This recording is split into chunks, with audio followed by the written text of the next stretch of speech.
Napansin niyang naputol ang lubid na hawak niya gamit ang isang matalim na bagay. Hindi ito makatuwiran para kay Helmut. Sigurado siyang hawak niya ang tali ng kanyang kabayo buong oras. Hindi niya alam kung kailan naputol iyon ng kung sino man. Habang nag-iisip si Helmut, tumingin-tingin si Asuka. Laking gulat ni Helmut nang mapagtanto niyang may nakaputol nga ng tali kahit hawak-hawak niya ito. Tinapik siya ni Asuka at sinabing tigilan na ang pag-iisip. Itinuro nito ang kagubatan at ipinakita kay Helmut ang kanyang kabayo. Sinabihan siya ni Asuka na huwag nang maging pabaya at alagaan ang kabayo niya. Nagulat si Helmut nang makita ang kabayo niya sa loob ng kagubatan. Napakakakaiba ng sitwasyon para sa kanya. Hiniling ni Helmut kay Asuka na ipahiram sa kanya ang espada nito. Nagulat si Asuka sa narinig. Tinanong niya kung bakit kailangan ni Helmut ng espada. Sinabi ni Helmut na may kailangan lang siyang gawin. Kinuha ni Helmut ang espada ni Asuka at dahan-dahang lumapit sa kanyang kabayo. Nang malapit na siya, tumingin-tingin muna siya sa paligid para masigurong walang tao malapit sa kanya. Inaasahan na niyang wala siyang maramdamang presensya. Tinawag ni Helmut ang kabayo niya at pinakiusapan itong lumapit. Habang papalapit siya dito, bigla niyang naramdaman ang panganib. Nang tingnang mabuti ang damuhan sa tabi ng kanyang paa, nakita niya ang isang patibong na panghuli ng hayop na nakatago sa damo. Nagulat si Helmut sa nakita. Lalo siyang nabigla sa pagkakatago ng patibong, halos hindi mo ito makikita sa mata. Naalala niya na bawal ang manghuli ng hayop sa kampo. Naisip ni Helmut na ang patibong ay isang babala at hindi aksidente. Naintindihan niya na siya ngayon ang hinahunting ni Numan. Napatawa si Helmut sa kanyang natuklasan. Hindi siya makapaniwalang siya ay tinatratong parang hayop na huhulihin. Dahil alam niyang hindi pa niya kayang pigilan ang kanyang mga ngaso, nagpa siya siyang mag-enjoy na lang sa sitwasyon. Pinangalanan niya ang kanyang kabayo ng white base sa kulay nito. Tinawag niya ang pangalan nito at pinakiusapan itong lumapit.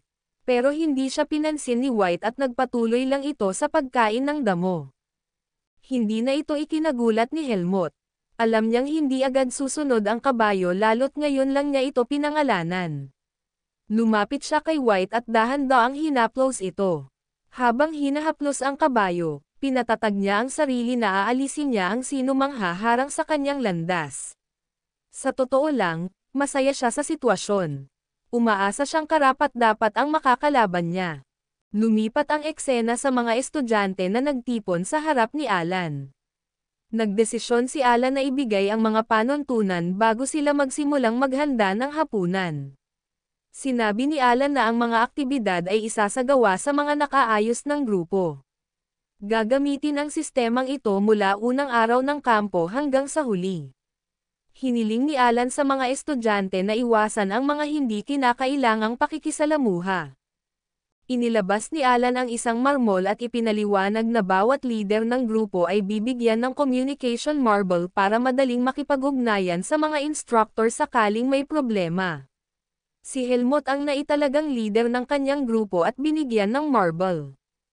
Habang tinatitigan niya ang kakaibang kagamitan, tinawag siya ni Asuka para makilala ang grupo. Pagkakita niya sa mga mukha ng kanyang mga kasama, sinabi ni Helmut na marami sa kanila ay hindi niya kilala. Nainis ang mga binatilyong iyon nang marinig ito. Ipinaalala nila sa kanya na nakita na niya sila noong pumipili siya ng miyembro. Hiniling ni Andrew na kumalma ang lahat. Sinabi niya na mas makikilala nila ang isa't isa ngayon. Siya ang unang nagpakilala. Sumunod namang nagpakilala ang apat na bagong kasamahan nila sa grupo, sina Michelle, Bashir, Wesley, at Dino. Tinanong ni Helmut ang pulang buhok na binatilyo kung ano ang pangalan niya. At lumabas na ang tunay na pangalan ng may pulang buhok ay James. Nagulat si James sa tanong ni Helmut. Ilang beses na silang nagkita ng ating binatilyo, ngunit hindi pa rin siya naaalala ni Helmut. Sinabihan niya si Helmut na sana maalala na niya ang pangalan niya sa susunod. Sinabi ni Helmut kay James na na-memorize na niya ang pangalan nito. Tinanong ni James sina Helmut at Asuka kung maaari silang magpakilala. Hindi nakita ni Asuka ang dahilan kung bakit kailangan pa nila itong gawin dahil kilala na sila ng ibang estudyante. Bagamat hindi natuwa si James, alam niyang tama si Asuka. Inutusan ni Helmut ang mga binatilyo na simulan na ang paghahanda ng hapunan. Sinabi niya na may kailangan siyang i-report sa kanilang instructor. Hindi maintindihan ni Asuka kung bakit may kailangan pang i-report si Helmut gayong kakasimula pa lang ng camping. Tinanong niya kung ano ang gustong sabihin ni Helmut sa instructor. Ibinunyag ni Helmut kay Asuka na may nakita siyang patibong sa gubat habang kinukuha ang kanyang kabayo. Nagulat si Asuka sa narinig. Sinabi niya na ilegal ang maglagay ng patibong sa loob ng kampo. Tinanong niya si Helmut kung iyon ba ang dahilan kung bakit masama ang mukha nito kanina. Sinabi niya na gusto niyang sumama upang makita ang patibong. Nena sina Dino at Wesley nang makita nilang lumalayo sina Helmut at Asuka. Inakala nilang umiiwas lang ang dalawa sa paghahanda ng hapunan. Lumipat ang eksena at makikita nating dinala ni Helmut sina Patricia at Asuka sa lugar kung nasaan ang patibong. Sa gulat ni Helmut, wala na ang patibong sa lupa. Tinanong siya ni Instructor Patricia kung totoo bang may patibong sa lugar. Sinabi ni Helmut na sigurado siya dahil muntik na niyang matapakan ito. Nabigla si Patricia sa sinabi niya. Bagamat mahalaga ang ulat ni Helmut, wala siyang magagawa dahil wala ng ebidensya. Sinabi na lang niya kay Helmut na papayuhan niya ang ibang estudyante na mag-ingat sa mga patibong. Tinanong ni Asuka si Helmut kung sigurado ba siya sa lokasyon ng patibong. Napansin ni Helmut na may naipit na damo sa lupa. Sigurado siya na doon iyon nakalagay. Napahanga si Helmut sa kanyang kalaban, napakagaling nitong itago at sirain ang ebidensya bago pa siya nakabalik kasama ang instructor. Naintindihan ni Helmut na may mensaheng gustong iparating ang taong iyon, na binabantayan siya. Habang nananatili sa Forest of Roots, may isang mahalagang bagay na natutunan ang ating binatilyo mula kay Elaga. Itinuro ni Elaga sa kanya kung paano magkaroon ng kalamangan kapag ang hinahabol mong target ay mas malakas kaysa sayo. Ang kakayahang ito ay tinatawag na persistence o tiyaga, ang kakayahan ng tao na magtiis at maghintay hanggang mapagod ang kanyang biktima. Napagtanto ni Helmut na ang kanyang kalaban ay isang maingat at mapanuring tao. Sa kasamaang palad para sa taong iyon, hindi niya kilala si Helmut. Hindi kasi basta-basta naaapektuhan si Helmut sa maliliit na bagay. Pagbalik ni na Helmut at Asuka sa grupo, sinabi ni Michelle na sobrang late na nila. Sinabi niya na nagsimula na silang mag-ihaw at kumain ng karne. Nang tiningnan ni na Helmut at Asuka ang karne na inihaw ni Michelle, nakita nila ang sunog na parang uling. Nagulat sila sa pagkaing ibinibigay ni Michelle sa grupo. Nagpasya si Asuka na siya na ang mag-ihaw ng natitirang karne. Pagkatapos niyang mag-ihaw, ipinakita niya sa mga binatilyo kung ano ang itsura ng tamang luto. Nagulat sina Bashir at Michelle sa hitsura ng karne ni Asuka. Nang matikman ng grupo ang karne, hindi sila makapaniwala kung gaano ito kasarap. Doon lang napagtanto ni Michelle na sunog pala ang pinapakain niya sa kanila kanina. Hindi makapaniwala si Asuka na hindi marunong mag-ihaw ang mga binatilyo. Napagtanto niyang lumaki ang mga ito sa karangyaan. Napangiti sina Bashir at Dino kay Asuka. Sinabi ni Dino na talagang ang iba ang mga karaniwang tao. Nena si Asuka sa sinabi niya. Tinanong niya kung gusto pa ba nilang kumain ng uling. Tinanong naman ni Wesley si Asuka kung pwede bang huwag na siyang mainis. Sinabi ni Wesley na may dala siyang mahalagang bagay at inilabas niya ang isang bote ng alak. Nagulat si James sa nakita. Hindi siya makapaniwalang nagdala si Wesley ng bote ng Hennessy Spirit sa kampo. Tinanong niya kung paano niya ito nadala nang hindi nahuhuli. Sumagot si Wesley na laging may paraan. Nakangiti niyang isinilid ang bote ng Hennessy sa isang bag. Sinabi niya sa mga binatilyo na ang bag ay isang cloak na may imbakan gamit ang mahika. Naniniwala ang binatilyo na hindi iisipin ng mga instruktor na gagawa siya ng ganitong kalokohan para lang makainom.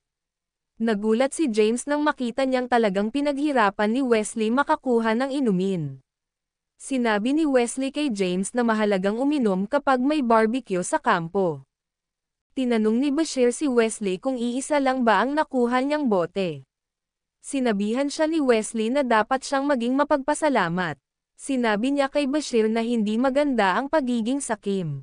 Nang mapagtanto ni Wesley na malapit nang magsimula ang biglaang inspeksyon ni Instructor Patricia, sinabi niya sa mga binatilyo na kailangan na nilang simulan ang pag-inom.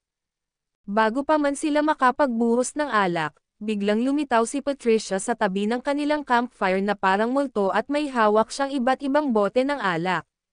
Sinimulan ni Patricia na tanungin ang mga binatilyo. Sinabi ni Wesley at Dino na wala silang dalang inumin.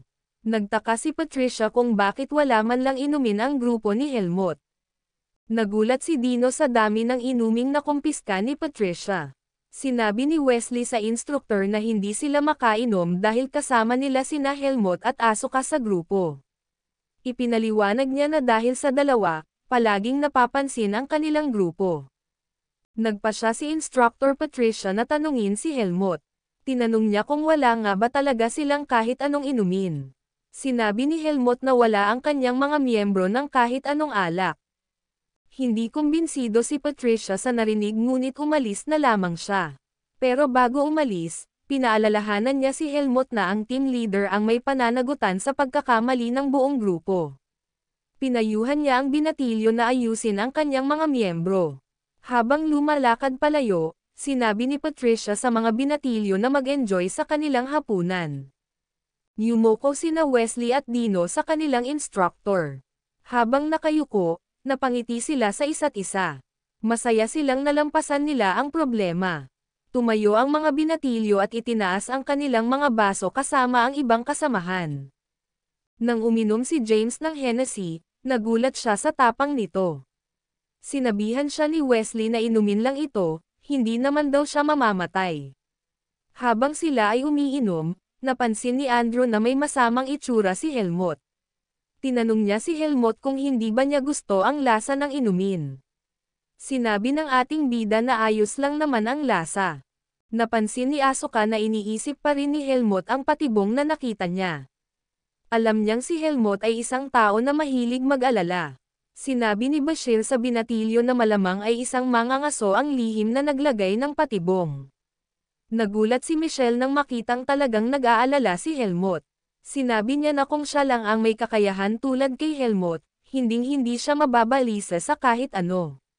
Sinabi rin ni Dino na kung siya si Helmut, wala siyang kinatatakutan. Ngumiti si James at sinabi sa mga binatilyo na mas kahanga-hanga si Helmut kaysa sa iniisip ng iba. Nakita na kasi ni James ang ilang abilidad ni Helmut noon. Hindi maintindihan ni Asuka kung bakit ipinagmamalaki ni James si Helmut. Para kay Michelle, hindi na nila kailangang makita ang mga abilidad ni Helmut. Sapat na sa kanila na natalo niya si Asuka. Tinanong niya ang ating bida kung saan siya natutong makipaglaban gamit ang espada.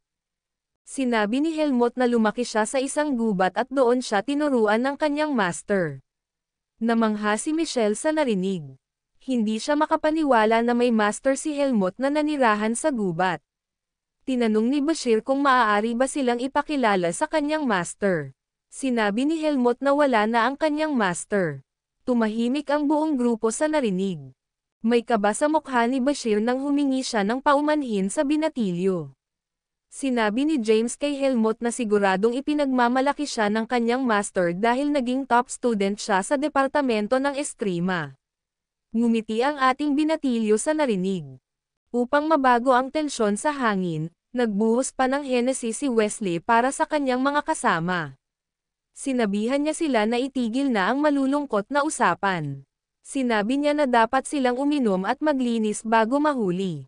Natuwa si Helmut sa ginawa ni Wesley para baguhin ang usapan.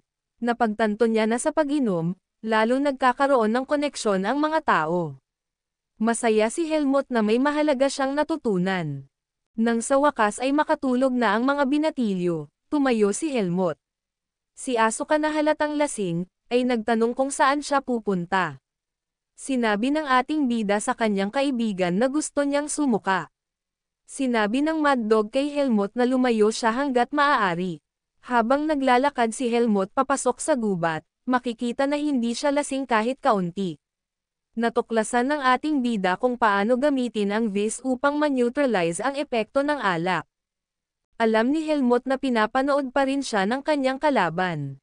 Nagpa siya siyang pumasok sa gubat mag-isa. Naisip niya kung gagamitin ng kalaban ang pagkakataon para umatake o mananatili lang sa taguan. Maingat na ginamit ng ating bida ang kanyang mga pandama upang suriin ang paligid. Napansin ni Helmut na maingat kumilos ang kanyang kalaban. Napahanga siya rito.